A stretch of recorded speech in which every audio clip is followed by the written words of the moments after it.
আপনাদের ভাইয়া বাজার থেকে হচ্ছে বাংলাদেশী যে শোল মাছ পাওয়া যায় সেটা এনেছে।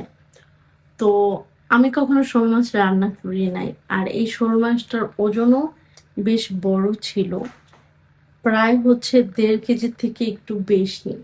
তো মা হচ্ছে এই জায়গায় হলুদ, মরিচ আর লবণ দিয়ে মেখে রেখেছে। যেহেতু কখনো শোল মাছ রান্না করিনি, শুধু শোল মাছ না, মানে আমার তেমন কোনো ধরনের মাছই হচ্ছে রান্না করা হয়নি। তো আমি হচ্ছে ইউটিউবে সার্চ দিলাম যে কি রেসিপি করা যায়। তো খুবই একটা মজার একটা রেসিপি পেলাম আরকি। শোল মাছের বিলাসিতা। তো যাই হোক, আমি ভিডিওটা খুব ভালো করে দেখেছি। এখন হচ্ছে ওইভাবে করে রান্না করব। টেস্ট করে দেখব কেমন হয়। তো সাধারণত দেখা যায় এত বড় শোল মাছ পাওয়া যায় না। কারণ ১.৫ কেজি পরিমাণ একটা শোল মাছ তো বেশ বড়ই আরকি। তো আর শোল মাছ বাংলাদেশে খুবই খাওয়া হয়। কিন্তু ইতালিতে আমার এ পর্যন্ত একবারও খাওয়া হয়নি। এই ফার্স্ট টাইম। তো যাই হোক, এখন আমি রান্না করব শোল মাছের বিলাসিতা। তো দেখি আসলে খেতে কেমন লাগে। খুবই বড় একটা শোল মাছ এনেছে। দেখতেই পাচ্ছেন, এত বড় শোল মাছ কিন্তু সচরাচর পাওয়া যায় না। তাও আবার বিদেশের মাটিতে এত বড় শোল মাছ চিন্তাই করা যায় না। তো প্রথমে হচ্ছে আমি যেটা করব সেটা হচ্ছে যে এটার মধ্যে হাফ কাপের মতো দুধ নিয়ে নিব। দেখলাম যে ওইটার মধ্যে হচ্ছে পড়ে গেল। দুধ দিয়েছে আর কি। তো এখানে আমি হচ্ছে দুধ নিয়ে নিলাম। এখন এটার মধ্যে দিয়েছি ১ চামচের মতো সরিষার তেল। আসলে আমি ভিডিওতে এটাই দেখেছি আর কি। তো জানি না আসলে এটা টেস্ট কেমন হবে। তো এখন হচ্ছে মাছটা ভেজে নেব। শোল মাছের বিলাসিতা রান্না করার জন্য এখানে আমি তেল দিয়ে দিচ্ছি। তো এই তেলের মধ্যে হচ্ছে আমি মাছটা ভেজে নিব। তো তেলটা প্রথমে হচ্ছে গরম হোক, কারণ তেল যদি ঠিকমতো গরম না হয় তাহলে কিন্তু মাছগুলো হচ্ছে ভেঙে যাবে যাওয়ার সাথে সাথে। মনে হচ্ছে খুব ভালো করে গরম হয়ে গিয়েছে। এখন হচ্ছে দিয়ে দেবো এক একটা পুরো মাছ।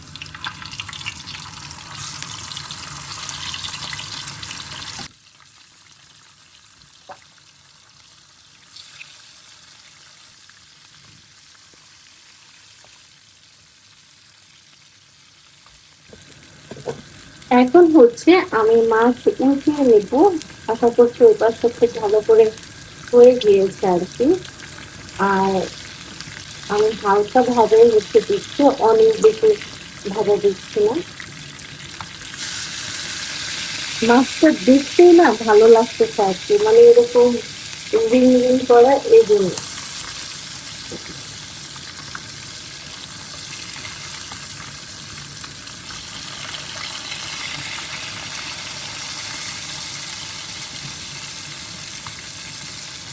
তো এখন এক এক করে সব মাছগুলো হচ্ছে আমি সুন্দর করে উঠিয়ে নিচ্ছি।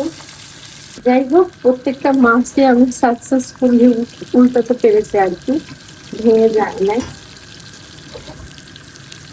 এখন হালকা ভাজা দেবো জাস্ট, তারপর হচ্ছে গুঁড়া করে নেব। তো মাছ ভাজা হচ্ছে হয়ে গিয়েছে, আমি একটা একটা করে এখন উঠিয়ে নিব। খুবই সুন্দর কালার এসেছে, দেখেন খুবই সুন্দর। বেশ কিছু পেঁয়াজ দিয়ে দিচ্ছি। তো পেঁয়াজটা ভাজা হোক।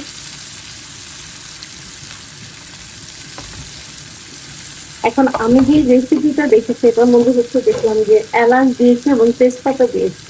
আসলে আমি জানি না যে মাছের মধ্যে এলাচ তেজপাতা দিলে আসলে মানুষ হাসবে কিনা, বাট যেহেতু আমি রেসিপিতে দেখেছি সেজন্য দিয়ে দিলাম আর কি।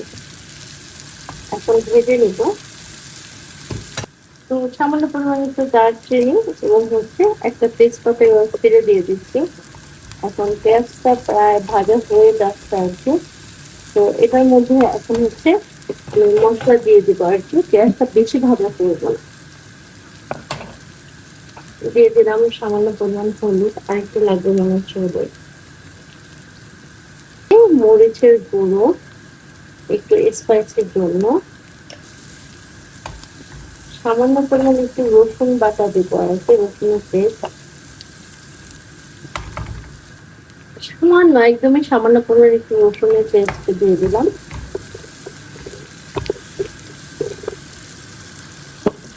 এখন দিয়ে দিব এরকম মানে কাঁচামরিচ ভেঙে দিয়ে দিচ্ছি আর কি, কারণ যেহেতু আমি লাল মরিচের গুঁড়া দিয়েছি, ঝাল যাতে বেশি না হয় সেজন্য।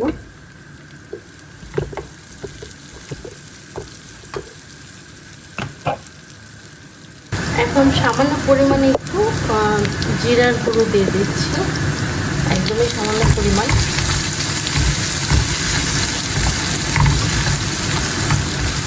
তো প্রায় হচ্ছে ভাজা হয়ে গিয়েছে, এর থেকে বেশি আর ভাজা করবো না।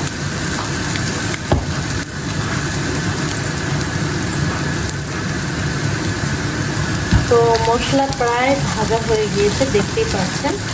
এখন হচ্ছে আমি যে মিল্কটা করে রেখেছিলাম ওই মিল্কটা দিয়ে দেবো, সরিষা তেলে যে মিল্কটা ছিল ওইটা দিয়ে দিচ্ছি।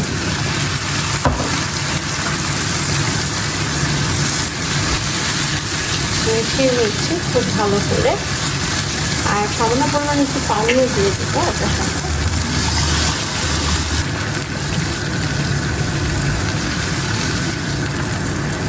লবণ দিয়ে দিলাম, লবণও ভালো নাই।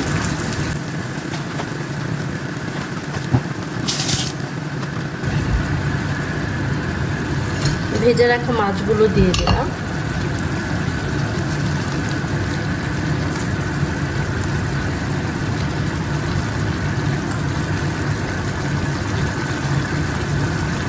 এখন চুলার জালটা একদমই হালকা করে হচ্ছে, মানে মাছগুলো একদম রান্না করে দেবো আর কি।